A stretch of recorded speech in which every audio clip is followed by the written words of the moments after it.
J'ai fait des études en sciences naturelles dans ma première année au cégep, puis même si ça allait bien dans mes cours, j'avais trouvé qu'il y a certaines choses qui n'allaient pas, genre plus personnellement. Et à la fin de la première session et au début de la deuxième, c'est là que j'avais décidé de regarder quelque chose qui m'interpellait un peu plus. J'étais passionnée de la littérature et j'étais très passionnée de la psychologie.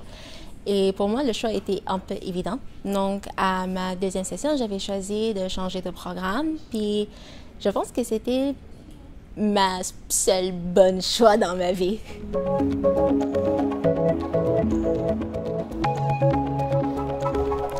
Donc, j'ai réalisé le projet dans le cadre du stage avec Artanso, le CCTT affilié à mon cégep.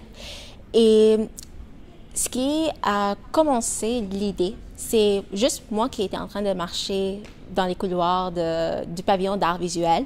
Et en regardant les cours, j'ai remarqué qu'il y avait moins d'hétérogénéité ethnoculturelle comparativement, disons, à mes cours en sciences nat ou en sciences humaines. Donc, lorsque j'avais fait cette constatation, je me suis demandé que j'étais passionnée de littérature moi-même, mais je n'avais pas nécessairement été interpellée à faire le choix d'aller en littérature, par exemple. Et je pense que ce sentiment a été partagé par d'autres. Donc, c'est là le début de mon projet.